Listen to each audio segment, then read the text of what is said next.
Hey everybody, hope you're having a good summer, enjoying the weather out there. Hope you're getting to the pool or the beach or doing something fun outdoors in nature. It's Mike Brancatelli here, back with a bonus episode of Psychedelic. We're going to be talking about some current events, some political what have yous and whatnots. So if you're not into that kind of stuff, go pack a bowl, light it up, and lay on the beach and listen to some music. Enjoy. You don't have to hear this stuff.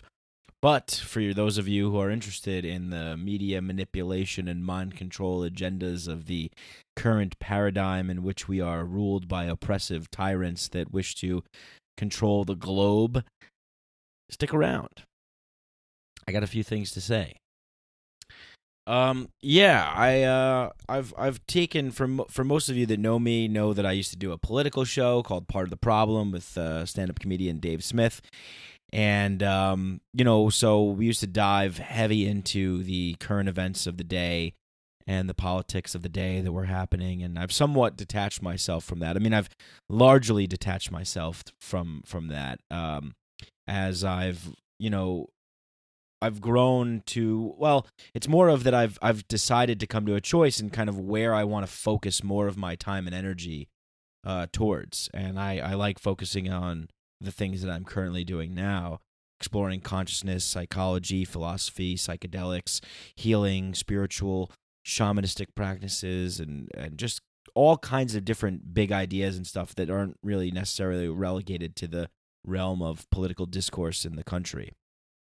Thought about changing the name of the show, maybe, Mycadelic. I mean, I don't know. I just kind of, sometimes I try not to overthink these things too much, but I want to make sure that I am welcoming an audience who is open to all things that are on the fringe, taboo, not discussed in quote-unquote polite society or mainstream, whatever that nonsense is.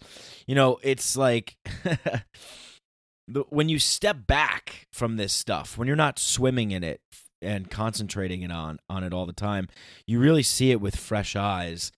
And it's like I haven't had cable TV for a long time.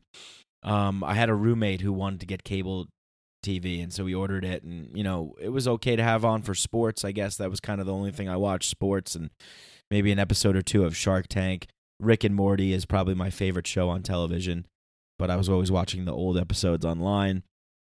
So I do like Adult Swim. I like some things on there, but really, I mean, if I want to be entertained, I mean, I go to the movies every now and then.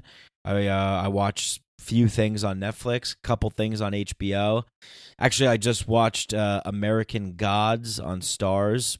It was not bad. It's pretty good. Kind of interesting. Good, very stylistically done. Kind of reminded me of True Blood a little bit. But I actually don't watch a lot of programs, a lot of television. I watch a few shows here and there. Really, Game of Thrones, Rick and Morty. I mean, I don't know, Breaking Bad when that was on, Stranger Things. That's pretty much it. I don't really go. And then, when movies come out, I just saw Spider-Man Homecoming, loved it. I'm a big comic book and Star Wars kind of geek. And I love Rick and Morty. Rick and Morty's pretty geeky and fun. And so I like that kind of stuff. But other than that, I mean, I really don't pay attention to anything that's on. And I really don't know what the current popular shows are or whatever people are watching. And quite frankly, I find the reality shows or whatever the popular shows that people are watching, the Orange County Wives or whatever, to be gross and an insult to our intelligence and just disgusting. But, then again, they're popular for a reason. I mean, people must like them for some reason. So who am I to really, bash on them? It's just, it's what it is. I'm not drawn to that, and I guess you guys that are listening to this aren't particularly drawn to that kind of stuff. But we all have our guilty pleasures, our kind of junk food for the mind indulgences that we like. Mine is like the comic book stuff and the Star Wars stuff. So I understand it, I get it, and there's nothing wrong with it. There's nothing wrong with it, but there is something wrong with So that's kind of what I want to talk about. When you're watching these shows and you're getting involved in these kinds of things, it's kind of like, that this is like entertainment. That like what you're getting into is like a guilty pleasure. It's junk food, media. That. When you go to McDonald's, you're going to McDonald's. You don't get a McDonald's burger and you're like, I thought this was going to be a Peter Luger's filet mignon. Like, no, it's what you're getting into. So I don't really necessarily have a problem with things like that. I have a problem with, as I think Murray Rothbard said, I have a problem with, like, it's the robbers who pretend that they're not robbers and thieves. They mask themselves and hide and pretend to be your friends and pretend to be looking out for you and looking out for the good of the people. In reality, they're deceiving everyone and they're masking it, and they're the murderers and the thieves. That I do have a problem with. I have a problem with the perceived legitimacy of authority. That's really what I have a problem with. And, quite frankly, I think we would actually be better off. Well, I mean, of course we would be better off.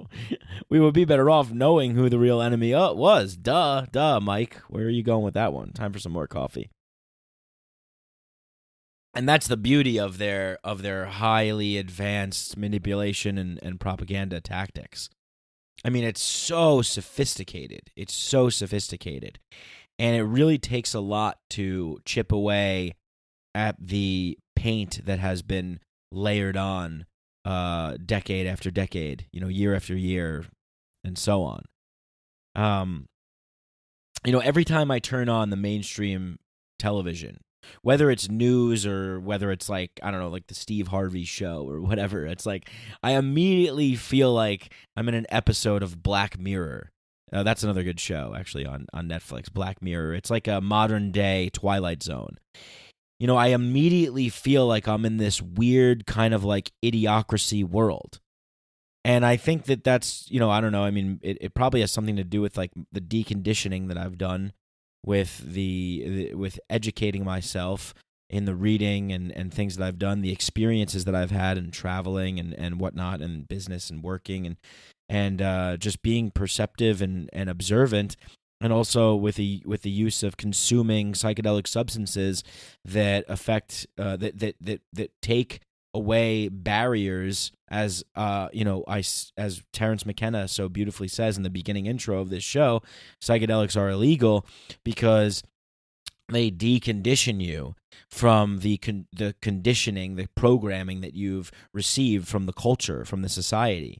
They make you have unorthodox types of thoughts, unconventional thoughts that aren't within the, as Tom Wood says, the 3x5 card of allowable opinion within polite society. That is something that is, and that is the power that these substances hold. That is why I believe in them so much, is because you don't need to believe in them. There's no belief required. You just take them and then look and see things, see the world for what it truly is. And that's really all there is to really say about that. I mean, it's, I guess we can have, we could have debates about, is it real? Is what's real? I mean, it's real to you, and that's all that really matters. It's your interpretation of what it is that matters. So when I turn on, let's just say, like when I turn on CNN, obviously because they've been getting a lot of heat recently because they are, they're one of the bad guys. I mean, they're a terrible organization. They're not news. They're scaretainment. They're fear mongering, war profiteering, pill popping, not pill popping, but making money for their pill pushing advertisers and whatnot. It's all this game between these forces of power that rely on a dumbed down public to buy into the agendas. Because in a democracy, you have to have the will of the people in order to kind of move to do the things that you want to do. I mean, if this was a monarchy, it would just be easy. It would be like, well, the king has rule and the king has a quarrel with another king, and so that's their quarrel, and whatever. But as time went on, the people have got roped in to be included into this, we are the government kind of mentality. It's us. It's very sophisticated. It's very genius. It's evil genius stuff. I mean, obviously, but I mean, if you think about it, it's like, we all do these things in our normal lives. It's like we all kind of try and position our message and our sales pitch, whether we're selling ourselves or we're selling a product or a service or whatever. We're all tailoring it to fit, to make sure that we convey important points, that we're persuasive, that we get what we want to get. And what is it that we want to get? We want to, we're all trying to increase a little bit of power in our lives. So with that power comes a little bit of control. We can control our own destiny. And with that comes a little bit of money, a little bit of influence. We can leave a little bit of an impact here. We can make a name for ourselves. We can leave the world better. At least that's what I want to do.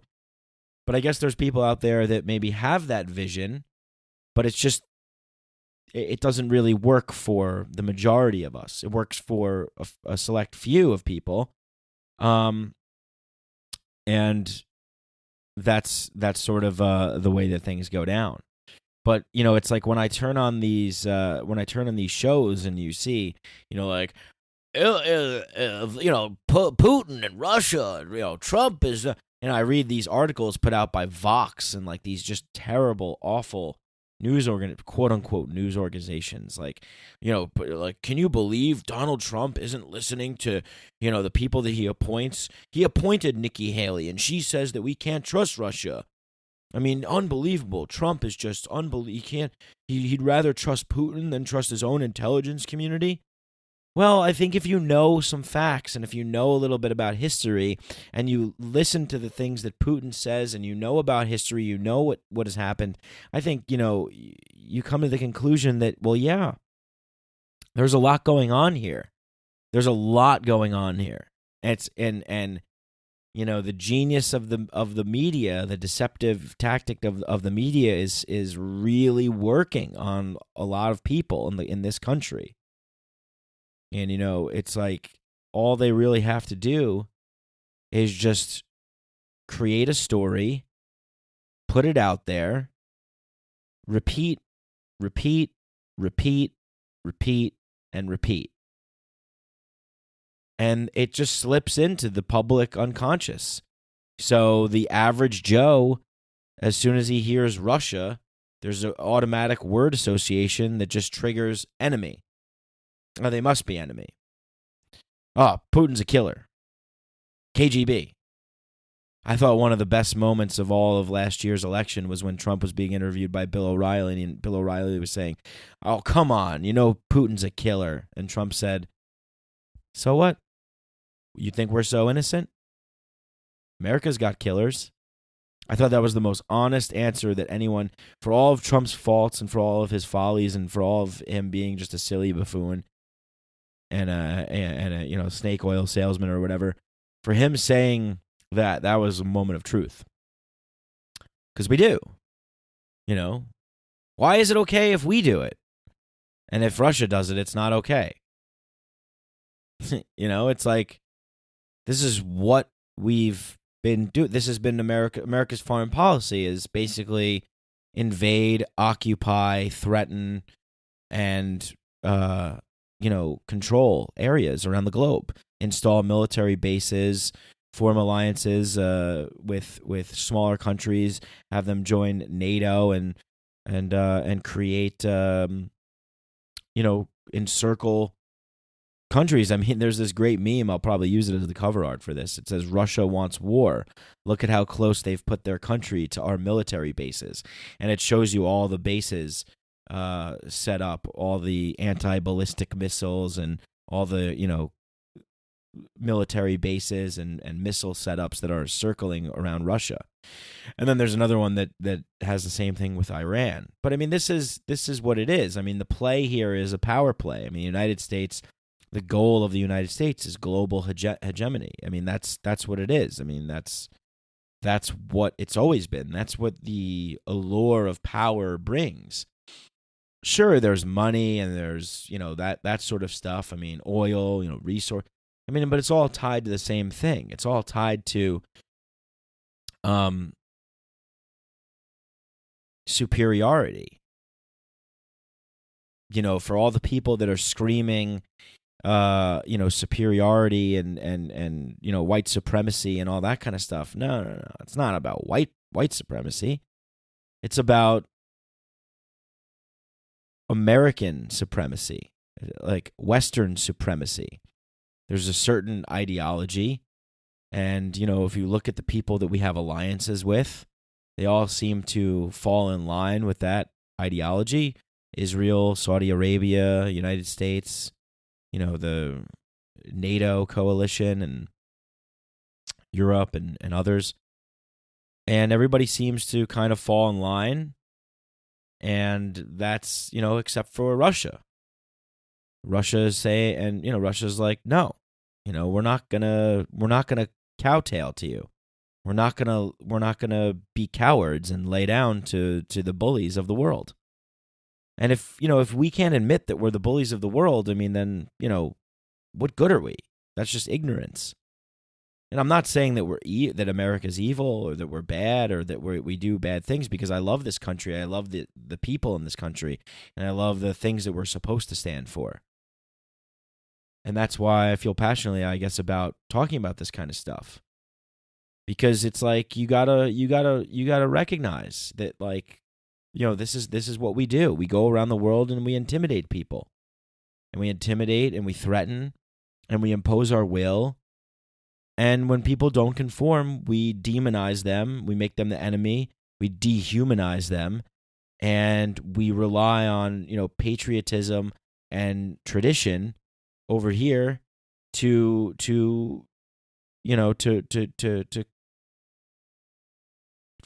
gather the troops, to get the people on board. And social media, talking about going back to the media, it's like, it's just so strange. Like, I'm just talking about the weird strangeness of the media. It's like you turn on the television, there's just these like, these like middle-aged people, and they're like, they just like, they talk in like a certain way. More on Russia story coming up. Are we going to World War III? Who knows? Next, we're going to talk with Senator John McCain. Lying Brian Williams. Oh, we were shot at, and you get, just these fake, phony, just weird, strange people. It's like, it's like a scene out of Fear and Loathing in Las Vegas. It's just odd. It's strange. Nobody behaves that way. Nobody talks that way. And then when you bring up, questions that are like, you could say something like, okay, well, so we're funding these rebels in Syria, and then, well, what about Assad? Isn't Assad, fighting off these rebels? So, we're trying to overthrow Assad, but then the rebels are ISIS, but then we're funding. No, we don't take those questions. No. They laugh at you. Oh no, that's silly. That's, well, clearly, it's Russia. There's no doubt, it's like, just like it's the same line. It's like create the story that fits the agenda, that serves the purpose for global hegemony, and that serves the purpose for the agenda, whatever it is. Repeat it, and repeat it. Make it omnipresent, and make it so it's a natural trigger. When somebody hears it, they automatically think what you want them to think, because all you've done is just repeat it nonstop. Every single paper that you see, everything that's in your peripheral, everything that you don't, it's just the average person. You don't even have to be paying attention to this stuff. It's on the New York Times. It's on every paper. It's on every television when you turn it on. It's on, social media, Facebook. It's trending on Facebook, Twitter. All of these things, they're all pushing the same narrative, because they're all playing to the same power. They're all kowtowing to the power. They're all cowarding to the power that's got them. Remember Edward Snowden? Remember the documents that he revealed? James Clapper, the testimony, AT&T, Verizon, all these companies collecting data and all this stuff. Hello, like, what? Does anyone remember that stuff? It's like, well, maybe some people, but that's what it is. It's this minority of us that remember, that we never forget, that we remember. We always keep our eye on the ball. We always keep our eye on the prize. And what that means is, like, we're not falling for the distractions they keep throwing out, because that's what it is. the media, social media, the internet, like it's just there's just it's weaponized. It's psyops after psyops. It's like they're just pumping out whatever they can pump out, whatever's the hot story of the time, and they just keep pumping it and repeating it until they get what they want or until they have to switch gears. You know, it's like, look, ISIS was the biggest, baddest threat in the world. You don't really hear too much about ISIS anymore. Now it's all about Russia. They're making the switch to make Russia the enemy, to make Russia the bad guy. And why? You know, why? The whole thing is the one of the things that you never hear anybody ask is why? Okay, so if Russia did interfere in the election, why did they do it? Oh, well, so they could have control over America because Trump's a puppet. Right. Well, Trump is a puppet, but he's not a puppet to Russia. He's a puppet to the deep state, to the intelligence communities, and to the media, to the real power in this country, the real power that in this country. If you think that the president holds any power, I'm sorry to tell you that he just doesn't. I mean, are you blind? Come on. This is ridiculous. I mean, it's so absurd. It's like hilarious. It's like obviously there's other power at play here, much more powerful power that we don't really see or hear about too much because that's the way that they want it. You know, if Russia interfered in the elections, it's like, what did they have to gain by doing so? What was their incentive? Could it possibly be that they did it to avoid having their country demolished if they did?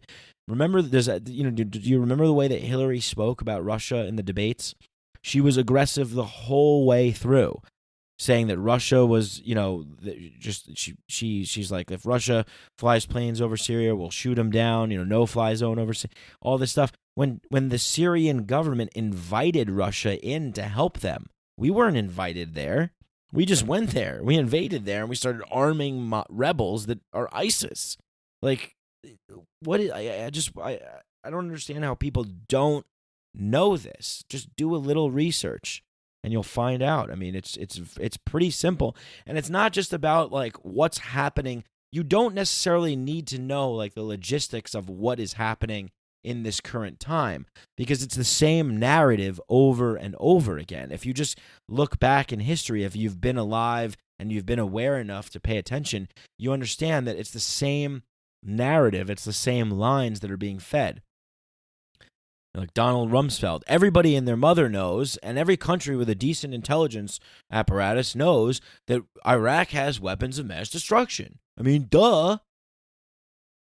No weapons of mass destruction. I mean, this is the line. It's like these guys are bad guys. They use chemical weapons on their own people. They attack their own people. So we got to go in there. It's always the humanitarian thing, humanitarian angle, and then the patriotism angle, the democracy angle, freedom angle, and tradition. It's and then you can demonize, ridicule, and laugh and scoff at anybody who has an opposing viewpoint. Anybody that comes in with some sense and says, well, during the debates, Hillary was saying that she, wanted to, she was very aggressive against Russia. She was saying no-fly zone in Syria. Russia was invited there by the Syrian government. We weren't. We're arming ISIS. Russia wants to help Assad defeat ISIS. We seemingly don't want to defeat ISIS, and we want to overthrow Assad. So, okay, well, Hillary seems to really be a war hawk. She's got a record of being a war hawk. And then what did Trump say? Trump said, wouldn't it be nice if we got along with Putin? Wouldn't it be nice if we had some dialogue with Russia and we worked together to get rid of ISIS? So if you're Russia, if you're Russia and if you wanted to take some kind of action to defend yourself from the largest country on earth that has the most military power that could wipe every country off the face of the earth, that has a military and intelligence budget of over 700 and maybe $800 billion, that has ships that has aircraft carriers and ships all around, submarines with nukes, all armed all around the world, with bases circling your country, with puppet dictators in all these little countries around the world at your power. What would you do if you heard one of the most hawkish, aggressive, sociopathic person ever to run for office saying that basically that you're the enemy and that they're going to be aggressive to you no matter what? And the other guy saying it would be nice to talk to them and work together with them to defeat this radical Islamic terrorism and ISIS. Where is and we're getting mad at the at supposedly. Well, first of all, you have to, one of the things that we have to start clarify is that no evidence has ever been shown that proves that Russia had anything to do with meddling with the elections. So that's the first thing there's no proof that shows that they have been meddling with the elections. The only thing that's been said is that the intelligence communities concur that there has been meddling. But they've never released any proof. And, the intelligence communities are the deep state that control the world. They control the world. They are the ones that control the power. They are the ones that are in control of America. They're pushing the agenda. They're pushing the narrative. They're creating the stories. The think tanks and everything, they're the ones that are pushing the story. They're the ones that are pushing these stories out to the media, and the media just pushes them out there. I mean, that's how you control a population. Hello, that's how you do it. I don't why is this so hard to understand? Why do people seem to have a blockage in their mind where they, I think it's probably a psychological thing where it's really hard to admit that we are ruled in this fashion. I think maybe people might feel that there's something that they didn't know. I think it's hard to accept that the world that you thought is the way it is isn't actually the way it is. But I'm here to tell you that, sorry, I mean, that's the way it is. I don't know you want to live in truth, or you want to live ignorant and blind and just let people around you suffer and die and live a shitty life, yearning for something more but never achieving it because, all of the bullshit that we have to swim in. Now,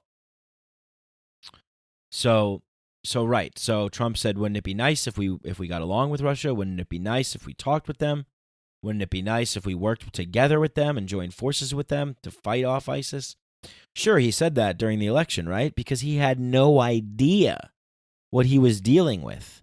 He had no idea that when he stepped into that office, oh no, buddy, you're just here to act. You're just here to be the showman that you are. Be the showman that you are. Take the heat. Get the people all worked up about your tweets.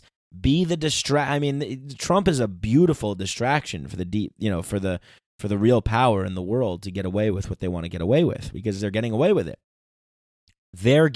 And this is what gets me so mad. This is what gets me so worked up. This is what gets me to sit down and record this today. It's because we can come together. We really can come together and form a coalition that identifies what the real problem is. If we can work together to eradicate the real evil of the world, then we can get the things that we want. Then we can start talking about getting the things that we want. All these foreign boogeymen are nothing compared to the power that presides over our own noses, under our own noses, over our own heads, looming large, omnipresent, omnipotent, everywhere. It's it's been laid on so thick, we're like fish in water. It's just foreign interventions and bombings and, the media twisting the narratives and the propaganda has just been laid on so thick that people don't even realize it. They're just swimming in it. They don't even know that it's there. They just think that that's reality. That's not reality, folks. That's not reality. That's the carefully constructed matrix that is the illusion that has been pulled over your eyes.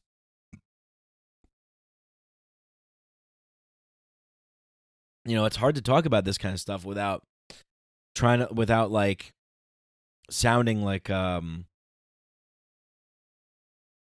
kind of paranoid nut, because I hope I don't give that impression. I mean, I'm just trying to talk about these things in the most open and honest way, in the most logical way that I see it. And I think that the focal point of all of my thinking and all of my reasoning comes from from one understanding. And that understanding is an understanding of what the true nature of humanity is. And what, the true nature of the state. And when I say the state, I mean government, power. I mean the 1%, the real 1%. The 1% of the world are, the people who rule with by use of force, coercion, intimidation, manipulation, indoctrination. All the nations, basically. There you go. That's the key. If something has the word nation in it, or it is a nation, that's the problem. But the problem stems from the human mind. The problem stems from humanity. And, this is Thomas Sowell talks about this in his book, A Conflict of Visions. There's the constrained vision and the unconstrained vision. And the constrained vision of man is that we're fallible, we're flawed, and therefore we shouldn't be allowed to operate we shouldn't be allowed to operate in large centralized power structures where we can dictate how things should be to other people, because obviously we're flawed, and we shouldn't, that sort of kind of way of organizing society won't work because there's too many flaws inside of man. So the solution is to live a decentralized life where we are free individuals voluntarily trying to make exchanges with each other, or trade-offs, as Sowell says. It's like there's no real solutions to problems. There's only kind of trade-offs or sacrifices that we can make to trade one thing for the better. Kind of a lesser of two evils kind of approach to things. And I like that. I like that view. And then the unconstrained view is the view that man is malleable, that we have no limits, that our potential is uncapped, and that we can change the world if only we try really hard. And I kind of agree with that to a certain extent. The part that I disagree with is that doesn't mean that we have the right to impose our will upon other people. That doesn't mean that we should take control of the levers of power and start dictating how things should be. What I take away from that is that I think that there is an ability for every single human being to change, and you're not destined to suffer under your genetic code or whatever. You're not destined to live a certain way. That you can actually actively make a change in your life, and I know that because I've done that. I've been there. I've learned through experience, through time, that I've gone from what I like to refer to as being kind of an unconscious person to a conscious person. Like, I've gone from being a person who was very little interested in these kinds of topics and what we're talking about today, and had a kind of a narrow, closed-minded vision, so to speak, and was destructive in the kind of habits that I engaged in. And I've changed through many different things and through many different ways. And I think that the combination of using certain kinds of substances, mainly psychedelics, and just living and experiencing life, and having the taking chances, taking leaps, having a little faith, trusting in myself, kind of allowing myself to experience things directly for myself, make my own, and come to my own conclusions. Read wide variety of different kinds of ideas and disparate topics, and then try and see where the commonalities lie, and try and extract truth out of them as much as possible. So I think that I think that both visions can be, there's both visions can reside in individuals. That's kind of a spectrum. But there's I guess there's extremes on both ends. But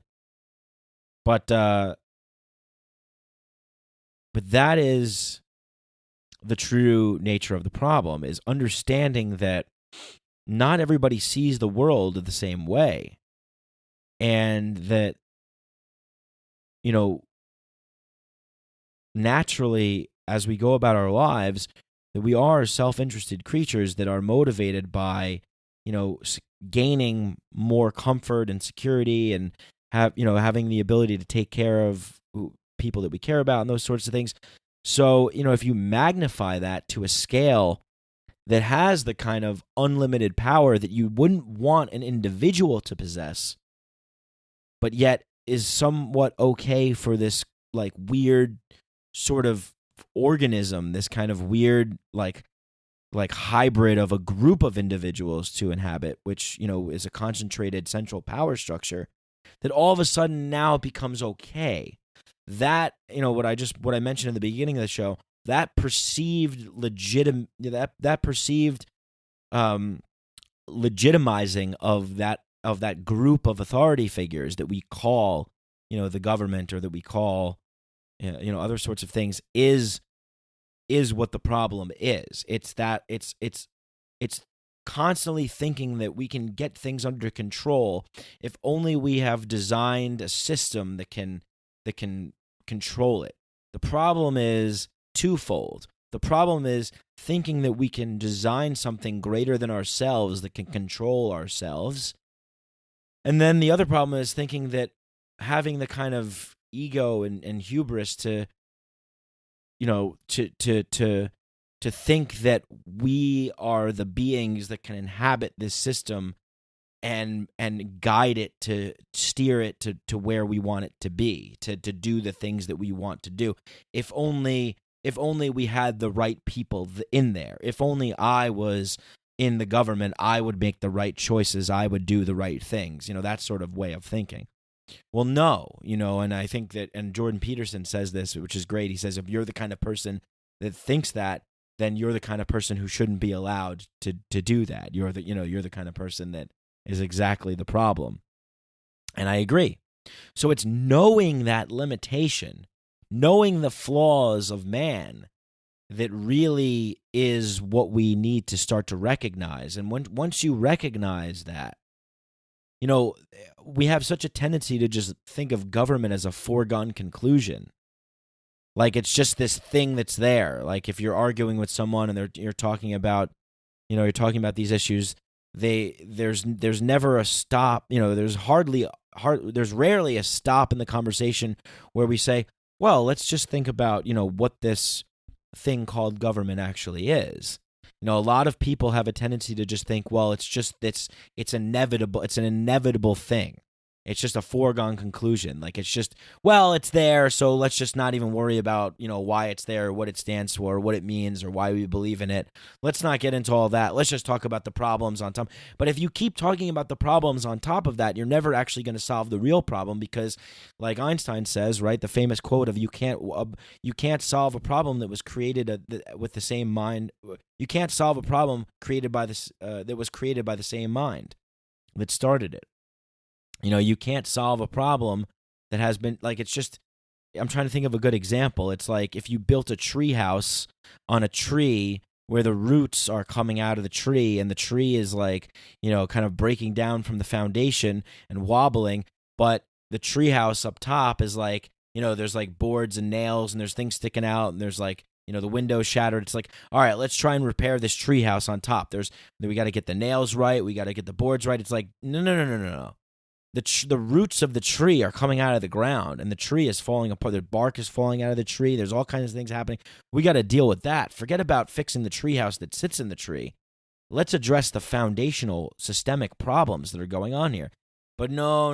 Nobody wants to look at it. They just look at it and say, well, I mean, it's a tree. I mean, we got the house in it, and so, the tree's here. It's inevitable. It's a foregone conclusion. We got to deal with the problems that exist here in this tree house first.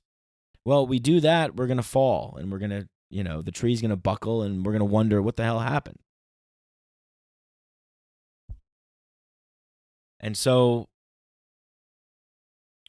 really it's this understanding that needs to happen in here, that basically how do we get people to understand? Well, hopefully by, I don't know, sharing this podcast and things like this, other people's podcasts and things that are really, other news outlets and media outlets that are speaking the truth. Some other ones I can mention, that are good, that I like are Tom Wood's show, of course. My old show, Part of the Problem, with Dave Smith, Ron Paul's Liberty Report, the Rubin Report. There's some other good podcasts that aren't so political it's called Rewild Yourself with Daniel Vitalis, the Astral Hustle with Corey Allen, the James Altucher show, Jordan B. Peterson's podcast, of course, Unregistered with Thaddeus Russell, Team Human. So all these podcasts, they all have different perspectives, but it's like, take what you will from them. Take what you would take, bits and pieces of the information that you're getting, but and go online and you can search and stuff and just get all the bits and pieces of information that you need and formulate your own opinions. Don't turn on the TV and watch like, hi, welcome to the news. Be afraid, be scared. ISIS, Russia, we're all gonna die. Blah, blah, blah, blah, blah. Okay, here, let's go to commercials. Hey, are you unhappy? Are you depressed? Take these pills. Side effects may include suicide, depression. It's like, what? Like, hey, go to fast food, eat some burgers, and, blah, blah, blah. And then the next commercial is like, are you sick and tired of being fat? Like, lose weight. Here, take these pills, and da-da-da-da. Buy this car. You need this. You need that. Refinance your house. Come to Chase Bank. Put your money in the bank, and da-da-da-da. It's laid on pretty thick, man. It's like, this is what people talk about when they talk about the Matrix. It's like, yeah, that's what it is. That's the real deal. Like that's what it is. It's this thick, it's this mind control, it's this media manipulation, this propaganda. What I consider to be actually a form of aggression. We talk about cognitive liberty on this show all the time. Well, what is that? If not that having the ability to protect yourself from the toxic energy waves emitted from the television and from these, websites and Twitter and Facebook and Google and all these places that are just aggressing upon your cognitive liberty, aggressing upon your mental cognition and your functioning. Because they're always just inundating you with an onslaught of propaganda and just agenda-driven media that is so weaponized and so fear-based and so toxic that one can't help get a little depressed and stuff when you turn on something like that. It's so powerful.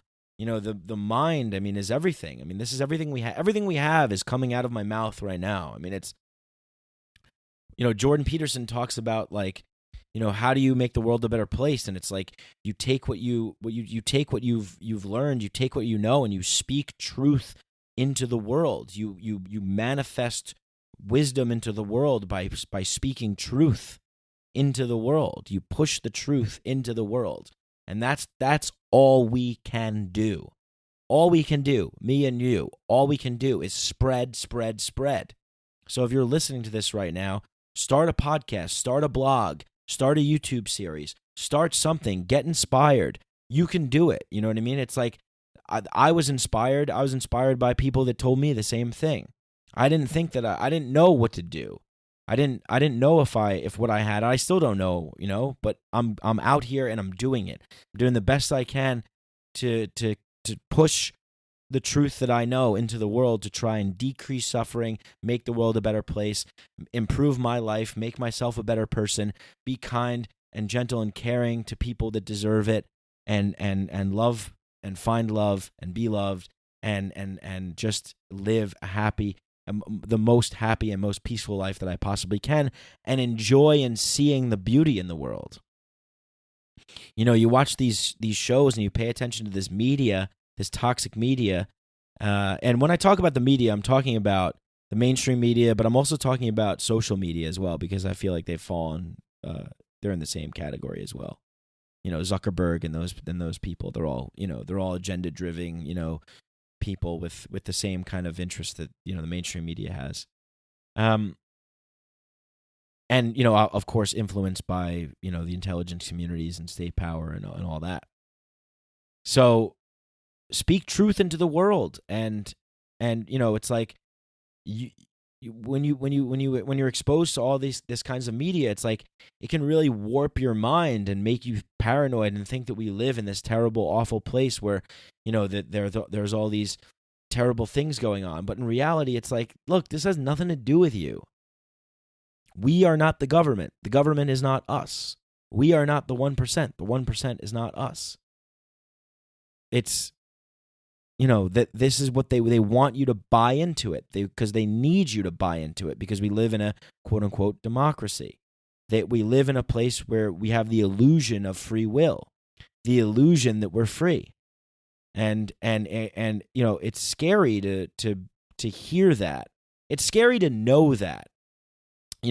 It's scary, if you take somebody who is really kind of just like, well, I'm afraid of ISIS, I'm afraid of Russia, I'm afraid of all these things, and Trump's a devil, and Satan and all this stuff, and we're going to hell in a handbasket, and it's just the world's over. It's like, all right, if you want to like buy into all that kind of stuff, like, I don't know, maybe you like it because you like the drama or whatever, or maybe you're just being conned by the power structures that want that want to twist your mind, that want to make you scared and afraid, because then you become more malleable, you become more dependent upon a big government to protect you, and you lose liberties, and you lose power, and you lose your life, and then you what's your existence worth? Why live? Why live if you're living under all of these kind of state-induced microaggressions that are seeping through all of the devices that act as these kind of wonderful transmissions of technology and innovation that get manipulated and twisted, of course, because everything is a double-edged sword.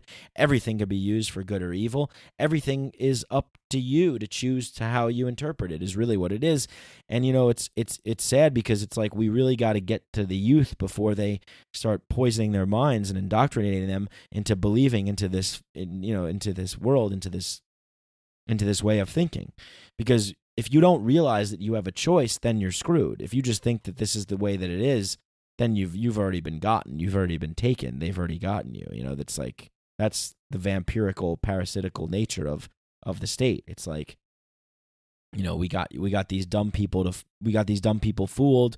We got these people fighting amongst each other, screaming at each other, yelling at each other, and all the while we can go along and we can institute our agenda for world domination. I mean, like, that's that. I just don't know how else to say it. I mean, it's like that's what it's always been. I mean, like, that is the nature of humanity. Like, we want to conquer and we want to conquer and we want to dominate. We want to rise to the top. Everybody does it. Everyone does it in your life. If you have a job, there's an element of that in your life. If you have a job and you're working a job, there's an element of you wanting to dominate, wanting to win, wanting to come out on top, wanting to make more money, wanting to be better. Me with this podcast, I'm competing with other people. I'm trying to do the best I can.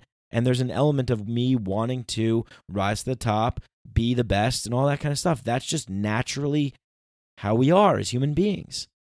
The problem is allowing for institutions to have unlimited power and unchecked immoral authority that goes beyond anything that an individual human being is allowed to have. And when we allow that to happen, then that natural, innate human desire to rise to the top, to compete, to dominate, becomes dangerous, because it's so massive and it's so big and it's so unchecked and unhinged that's the natural cycle of what's going to unfold. The government has grown immeasurably since 100 years ago. So it's only this is the natural course of an organism that is created to function in this way, because the fallibility of human beings to be implemented to be in this system, to be in charge of this system. It's like the system is an illusion. It's just a group of human beings being able to do whatever they want. That is, I mean, like, I'm trying to use my words to try and articulate it in the best way I possibly can. But you really have to discover for yourself in order to be able to see with clarity through the illusion.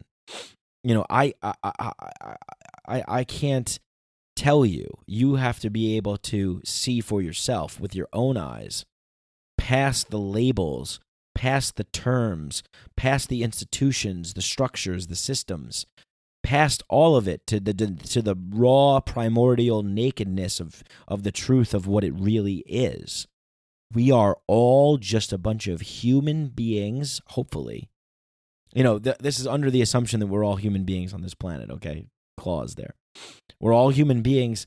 We're all just getting together in groups of people and deciding that certain things are okay to do because we're in a group with a nice label over it and a fancy and, you know, pleasant looking aesthetics. That's I mean, like, once you're able to take apart all the labels and take apart all the names and take apart all of the symbols and systems that are attached with all this stuff, it just washes away. I mean, just washes away. It's just absurd. It's like, oh, there's a couple of human beings that think that they think that they're superior to me for some reason because they have a monopoly on violence and force. That's cute. I'm speaking truth to power, and there's nothing you can do. And that's why I always like to quote the Ron Paul quote that he used from Victor Hugo a lot is, nothing can stop an idea whose time has come.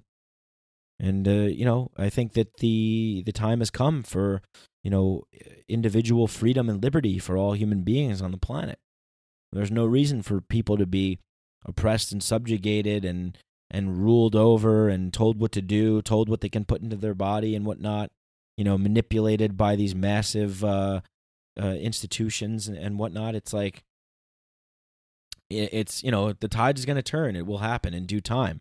And the way that it'll happen is it will happen through the spread of the information via the power of the internet.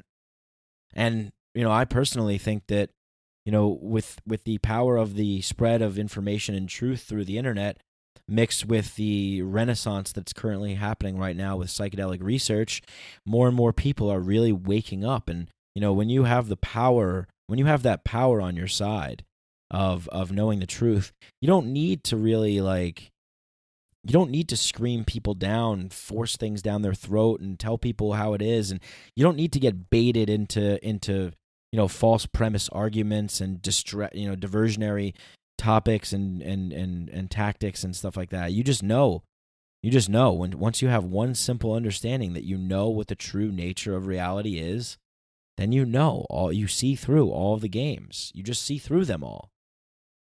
You know, the Russia story, the Syria story, you know, the Trump story, the Black Lives Matter, the Antifa, the memes, the whatever, you know, whatever, all the stuff that's going on. They're all these little stories.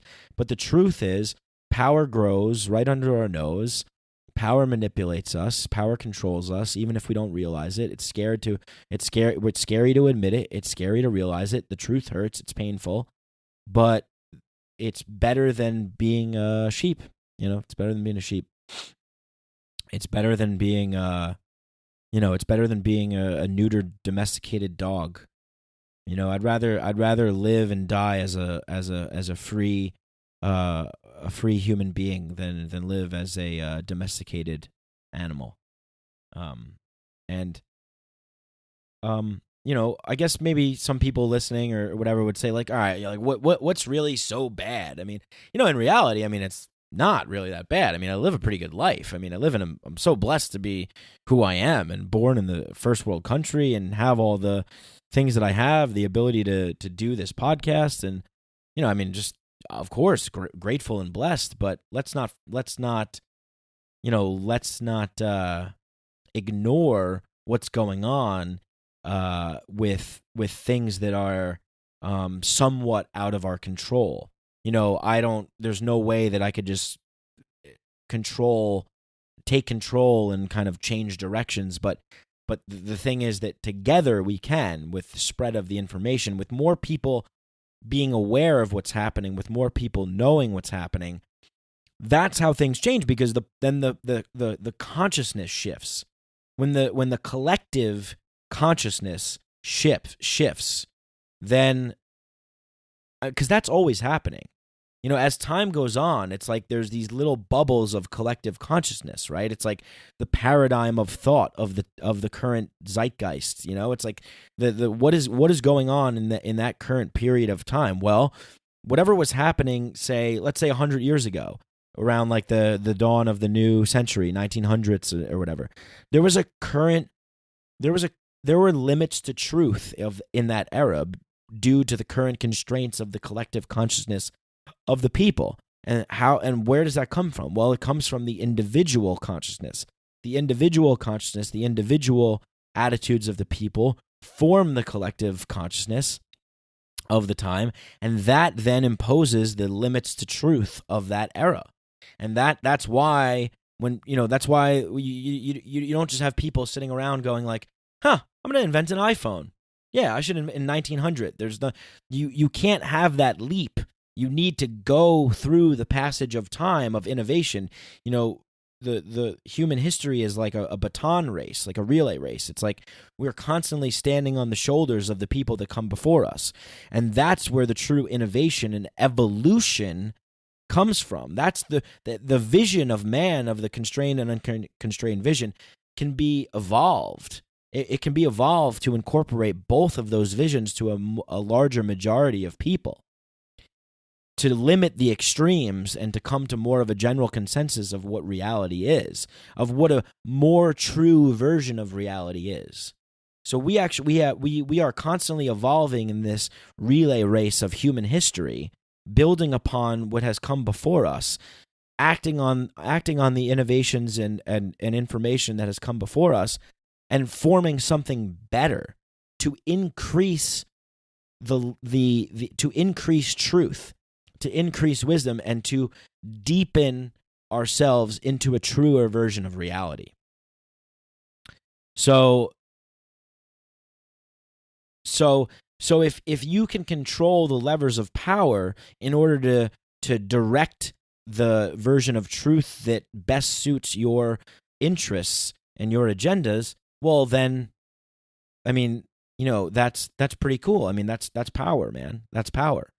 That's not cool for the people who are suffering under it, but that's cool for the people who are doing it. And that's what we have to understand. It's like, that's what we do. That's what people do. That's why we have to come to a mutual understanding that we cannot allow people to hold the ring of power. Again, I'll go with the Lord of the Rings reference because it's such a great one. You can't have people have it, because you naturally become corrupted by it. So we need to destroy it. We need to get rid of the belief in our minds that we can control what is going on in our lives, that we can control reality. And I think a lot of this stems from our fear of mortality. We're all going to die. And there's a fear of death. And from that fear of death, it causes us to want to hold on to things, to make things permanent. And where did this come from? Well, it came from the power structures knowing that if they can insert themselves in between us, free individuals, from gaining access to having direct experiences that directly connect us with the mystical, with the wonderful, with the awe-inspiring, with the divine, much the way that psychedelic substances can do, drinking ayahuasca, iboga, and things like this. If they can get in between man and the direct connection to experience divinity, that they can insert their own divinity, that they can then replace authentic, real divinity that comes from our own direct experience and our own interpretation as to what that means for ourselves, for our families, and for the people that we love, and into organizing into communities of like-minded individuals that wish to share in the collective vision that we have to live harmoniously with each other and to live peaceful lives without aggressing upon anybody else, and honoring that and respecting that. That is a true, that is a vision that I have for humanity that I think is possible. It is very, very possible. And I think the only way that it becomes an actual, that it actually becomes manifested into the world is by this kind of message spreading and getting to people. And it's going to take time. It takes time. Another way that it can happen is a really tragic event happens that forces us to snap into the truth of what is going on. And hopefully that's not going to happen, because that would be very sad. We don't want that to happen. So, this podcast has been a little all over the place. We started off talking about the media and about the Russia story and all this kind of stuff, and I'm getting into a little bit deeper material here, but I hope it's all digestible, and it makes sense, because I think that this is something that needs to be talked about. It all plays into the minor things in which that they would like to have us concentrating on. But like I said, if you understand the fundamental nature of the foundation of the building that has been constructed upon the ideas in which that they are, propagating throughout the influences of power through the media and whatnot, that if you can get if you operate from that focal point and you have this kind of information with these kinds of insights at hand, then you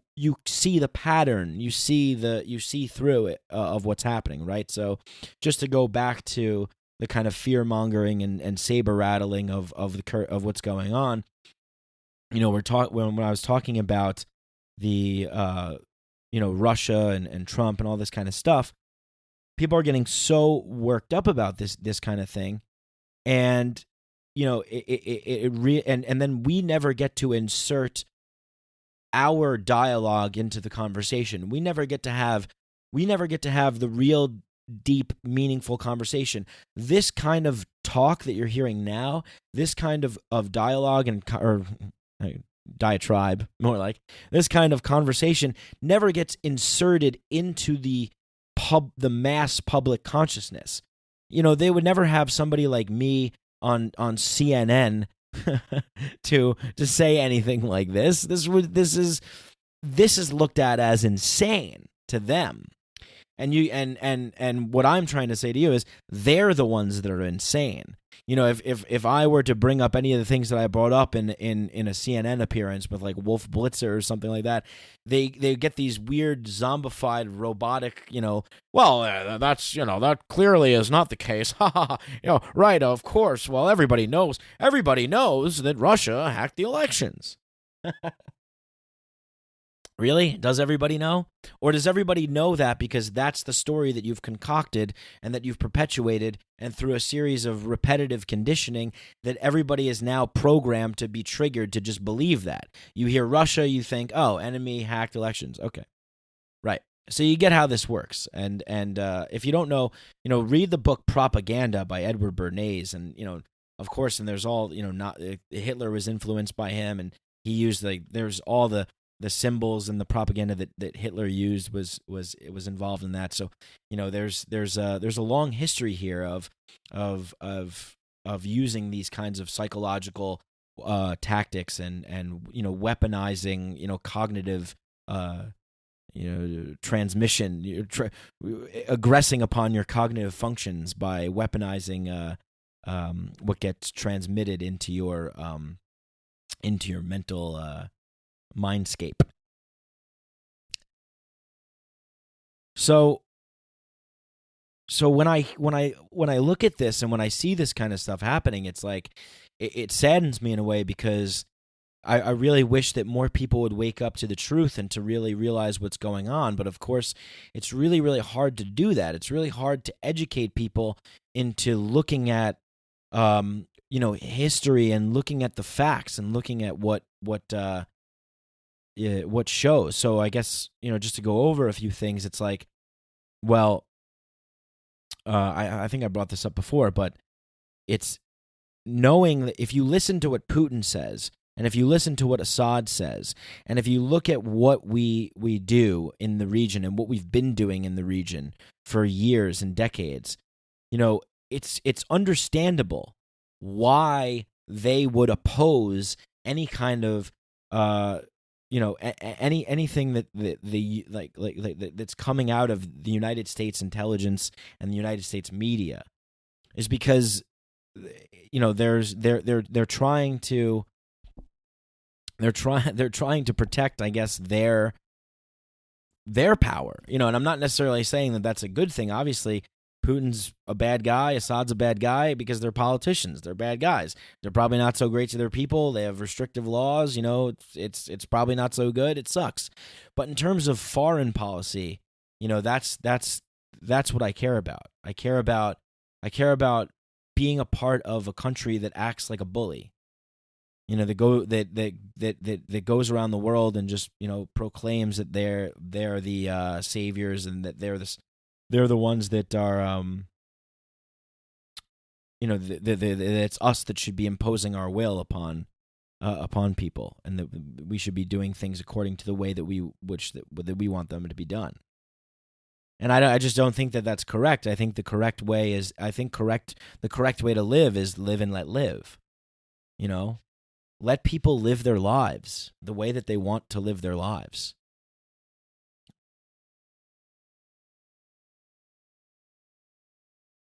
Yeah. So, here, let me read a little something that Paul Craig Roberts says about, great writer, by the way, from LouRockwell.com, says about the Russian thing that's going on. She says, we know two things about the alleged Russian interference in the Trump-Hillary presidential election. One is that John Brennan, Obama's CIA director, and Comey, Obama's FBI director, implied repeatedly that Trump was elected by Russian interference in the election, but neither the CIA nor the FBI has provided any evidence whatsoever that any such interference occurred. Indeed, months into the case, the special prosecutor, the former FBI director, can produce no evidence. The whole thing is a sham, but it's ongoing. There will be no end to it, as it's designed to undermine President Trump and with the people who elected him. The message is, Trump is not for America, Trump is for Russia. This is astounding. The NSA has intercepts of all transmitted data. If Russia interfered in the U.S. presidential election, the evidence would be obvious and immediately available. Despite the obvious lies told by Brennan and Comey, the New York Times, Washington Post, CNN, MSNBC, and the rest of the scum, no one has been arrested and put on trial for their efforts to overthrow the elected president of the United States. This proves beyond all doubt that the president of the United States is a non-entity, a figurehead incapable of action independently of the deep state that controls him.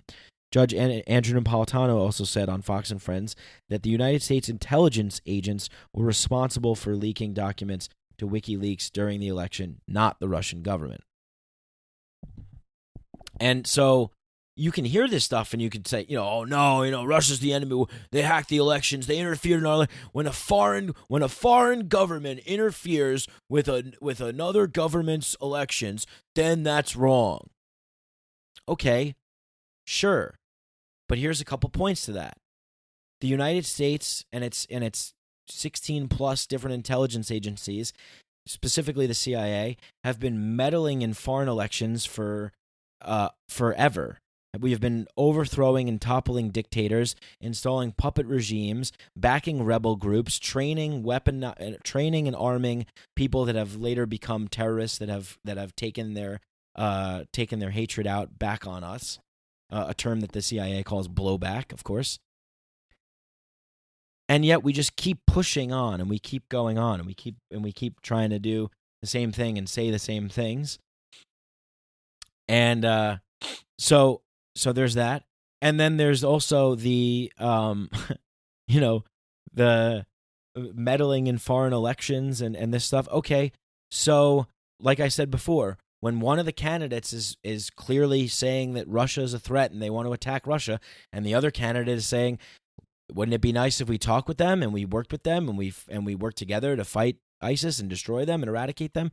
Well, don't you see the disconnect here? It's like the United States doesn't want ISIS to be defeated because we need an enemy. We need a reason to go into countries, to topple foreign leaders, to install our regimes, to put military bases in, to drill for pipelines, to control regions. We need the enemy. Just like any villain needs, any superhero needs a villain. It's the same sort of thing that's going on. So there's that. And then the other thing is, so what if they did actually interfere in the elections? They revealed a truth that one of the candidates was a horrible, dirty, lying, conniving, warmongering person. Isn't that worth something? If you were hiring someone for a job and the hiring process came down to 2 employees, and somebody from outside of your company had provided you with information that one of the candidates was immoral, unscrupulous, not worthy, and dirty and sneaky, what would you do? Would you blame the person for providing you, the hacker or whatever, for providing you with the truth of the information about this person? Or would you just ignore it and be like, well, that's ridiculous. I can't believe someone provided me with this information. This is unbelievable. I don't want information that reveals truth. I mean, what are we talking about here? I mean, it's so crazy. I mean, like Russia, like they're not a threat whatsoever. The American, like our military, like I said before, it encircles we circle their country. We have their country circled, and we have all of everything that we have. We could wipe them out in the blink of an eye. We could wipe out anybody on the planet in the blink of an eye. But it's just this constant need to have an enemy so we can keep building up industries that are currently the top money-making industries that hold power and influence in our country. Big oil, big pharma, big agri, like the banksters and all these kinds of things. It's this crony capitalism, which everybody mistakes for real free market capitalism, but it isn't. And so it's just this constant shitstorm that just keeps going on and on and on and on and on and on and on and on. But if you ask those questions, what incentive did they have? What evidence did they provide? Who stands the most to gain and who stands the most to lose? Why are people saying things that they're saying? Why are certain people doing things that they're doing? What's the motive? Follow the money. These sorts of things. It doesn't add up. Doesn't make sense. And you can see through it. And like I said, once you have an understanding of the true nature of the state and the true nature of human reality and the true nature and the truth of history and all these sorts of things, once you have an understanding of this stuff, it's just absurdity. It's laughable. It's like, that's why I said when I turn on the news or I read these things, it's like hysterical. It's absurd. It's like a Twilight Zone episode, Black Mirror episode. It's like a weird bad trip, or it's just strange. It's like these strange people like that believe these strange things and this strange paradigm of fear and paranoia, and it's just very, very weird. So weird. It's like so unnatural. And I think that's why it seems weird. It's like this weird hysteria that's just so far from anything that's actually real, that actually is relevant in mine and your lives. Like, this stuff is just not relevant But we make it relevant by feeding into it and giving it power. So the solution is to not give it power. Throw away your television. Limit your social media use. Cancel your cable. Don't feed into this stuff. Don't get distracted by this kind of stuff. You know, just speak the truth as you see it, and listen to my podcast. So I don't know what else I want to say. I mean, I said a couple things and ran off on a couple tangents, and let me see what I have here. It's just like, you talked about how it's weaponized and the propaganda of the media, and you can of course do your own research, because I think that's the best way to get informed, is to do your own research. Research things like Operation Mockingbird, and research stuff like that, and just Google, do Google searches for stuff and just see what you can find, and make comparisons and see what sticks out as being credible. But yeah, I think I might have hit everything that I wanted to hit. But like I said again, the real threat is here. It's right under our nose. They don't want us to see it, and so therefore there's a really cleverly sophisticated system of control and manipulation, and it's very, very highly done. It's carefully constructed and manufactured and engineered, and it's hard to break through. And it's very, very hard to break through. It's very hard to crack through. But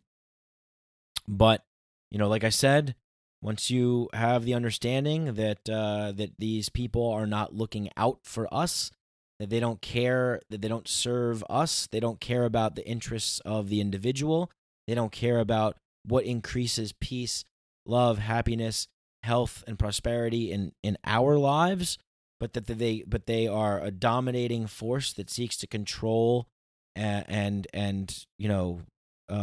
just the only thing they care about is the interests of themselves and their constituents and their cronies.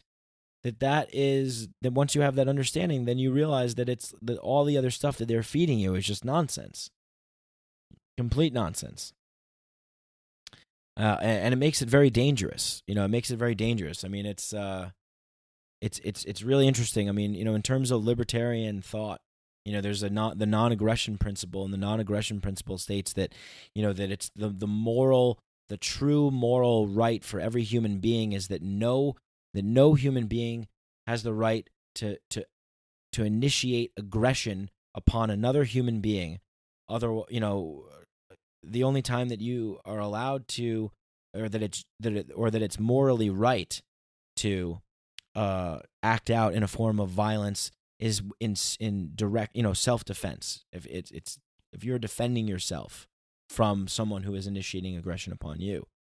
But the general thought is that the non-aggression principle states that the moral correct way to live one's life is to not be a forceful agitator against other people. Do not take away other people's rights to have the right to live their lives free and peaceful and with liberty, and respect and honor the individual. And that is the truth. That is the most true thing that you can live by. I can't think of anybody that could ever possibly disagree with that. It's like, do unto others as you would have done unto you. The golden rule. It just is the right way to live. You don't want anybody else taking your rights away, so it's not okay to take anybody else's rights away. And I think that we live in such an advanced time that the definition of aggression can almost include the kind of weaponized media, the propagandistic, toxic media that gets shot out like mind controlling information bullets from television screens and from iPhones all across the world. So it's a pretty dangerous foe.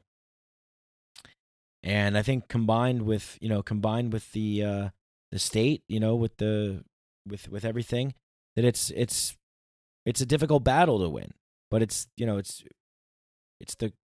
one worthy of the fight, I think, in my opinion. Because I think that if you don't have freedom and truth and morals and virtue, you have nothing. There's no reason to live in a fake world of ignorance and confusion and torment and all this kind of illusionary stuff. Yeah, it's really sad. It's really sad to see, especially for me, for someone growing up when 9/11 happened, and after 9/11 happened, everybody kind of coming together and rallying together for one purpose, to kind of like defend ourselves against evil, yet only to find out that the evil that has been lurking this whole time is right here. And it's like, well, what happened to that? What happened to that energy? What happened to that drive? Now it's all about, political correctness and memes and I don't know, whatever, but it's like we got to focus on what's really important. And I mean, the political correctness thing, I mean, obviously, that is dangerous as well, because it's like, sure, you could talk about the state all you want, enforcing its rules and violating your rights, but these PC people, they're all hysterical and they're all crazy, the whatever you want to call them, the regressives, the postmodernists, if they get into the wheel, they're the ones that are pushing and influencing laws and regulations and power and this sort of stuff. So we don't want to, we need to combat them as well, because it's like they're like the unofficial spokesman of the state, being brainwashed to spout all of this kind of propaganda that benefits the state and the power structures. So, all right, I think I'm running out of steam here, but I hope this was a good little episode, hour and 20 minutes. But I hope this was good, and hope you guys enjoy. And obviously, I'm always going to think of something more that I should have said or something that I should have addressed. But until next time, until another episode, thank you very much. Peace.